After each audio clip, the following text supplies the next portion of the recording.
Now, it's hard enough to get a test drive in any Grand Prix car, but to get a drive in a factory Formula 1 Ferrari is nigh on impossible. But we were the first television company in the entire world to do just that.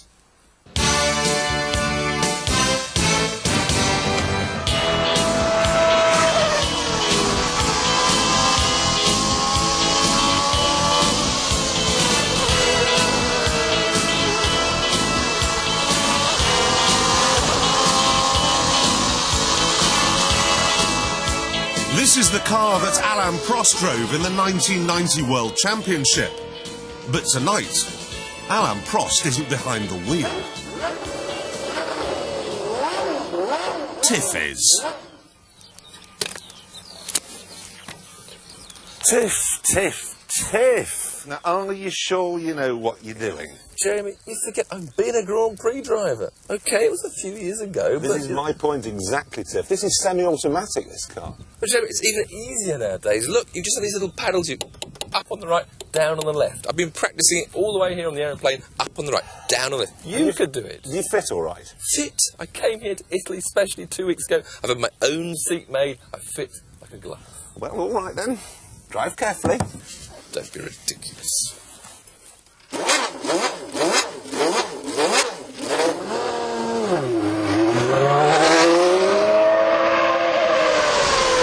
I just don't believe this is happening.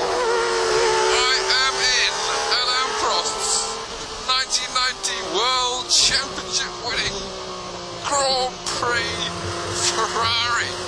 Ferrari don't let people drive their cars. It just doesn't happen. What would I was near there? Even when you just lift off in a car like that, oh, it feels like someone's put the brakes on. The aerodynamic downforce grabs the car back. Then if you use the brakes, the thing will stop so quick you hardly have time to change down the gears. Steering is quite light, so responsive. But listen to that V12 chiming in. Third, fourth, fifth, sixth. And up now to 12,000 revs in seventh gear. Streaming down the straight. Oh, down the braking point this corner. Brake. Oh. The gearbox is so good. The steering so precise. You become very much one with the car. So you can feel its every move through your back, through the steering wheel. Feel those tires gripping, slipping, gripping. Feel the power chiming in. Oh, yes! Mind you, the day wasn't without its frustrations.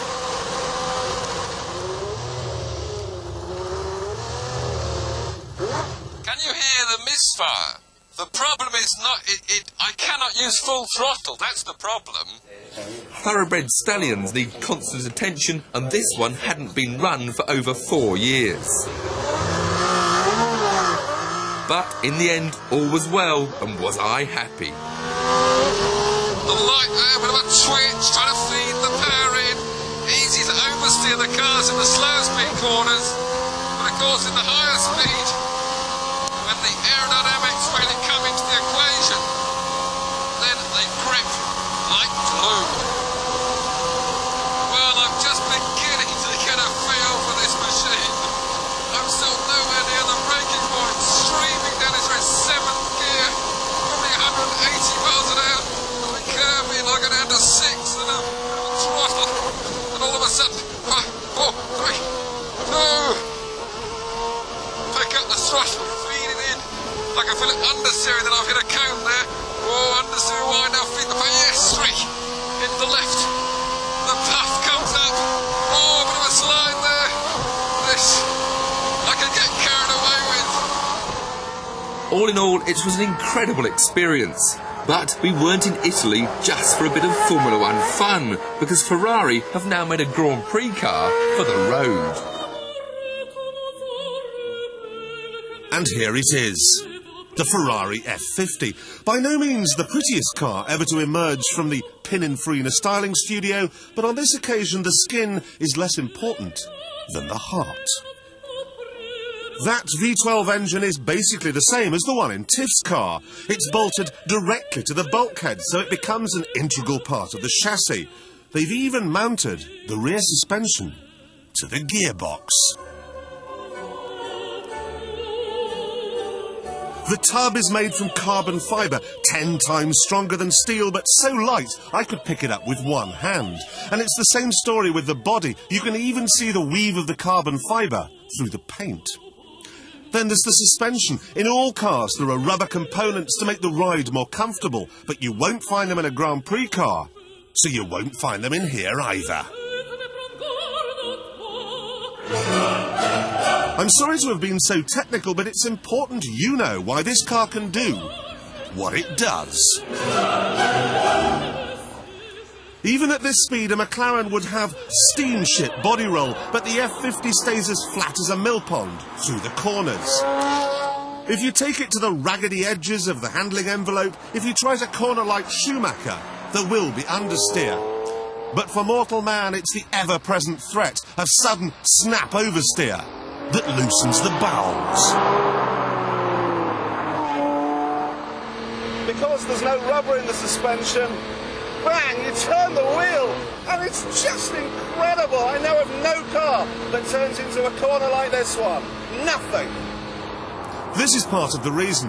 Those fans not only cool the engine, but also suck the front of the car down, giving more downforce, more grip, and therefore less chance of becoming a human fireball. Not that there's an awful lot to burn in here. I've no carpets, I've no nothing. £329,000, that's what this car costs. So naturally you would expect a little gimmick, a little novelty. And here it is. You turn this lever and the window goes up. Turn it the other way and it goes down. Very clever. Of course, the point is electric windows add weight. And this car has been pared to the bone. Except, of course, for the engine, which, following traffic, gets to gawp at. Briefly. When you hit the throttle in the F50, it's like pressing the plunger on a detonator. It explodes from 0 to 60 in 3.7 seconds, and the top speed is a simply enormous 202 miles an hour.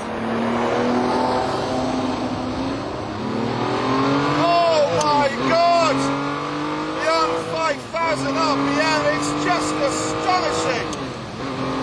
It's part Wheelwolf, part Pavarotti. You just have to keep stirring this gear lever to keep it up there. Oh, ho, ho, ho. But before I burst with excitement, there is one question that needs answering. How does it stack up to Tiff's car?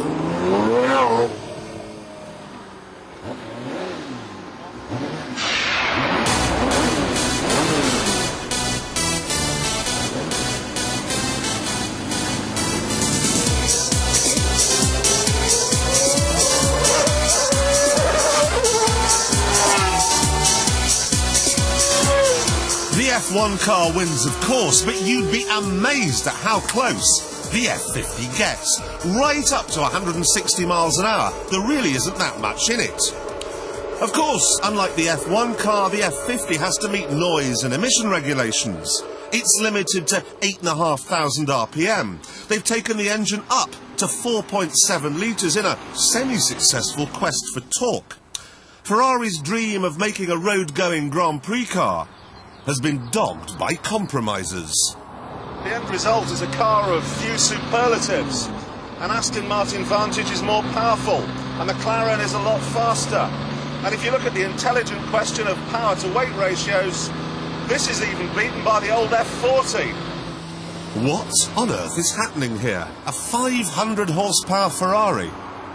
And Clarkson is not convinced.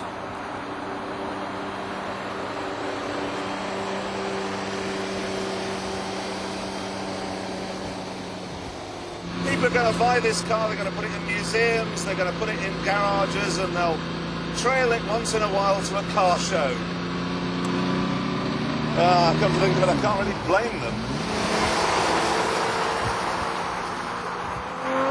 And that is my main concern. I love it to death, but it's too fast, it corners too quickly, and there's no warning of impending doom.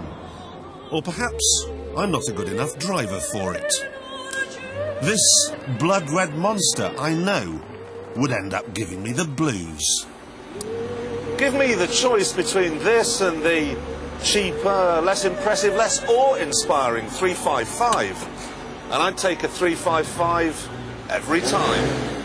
And that way, I'd stay alive.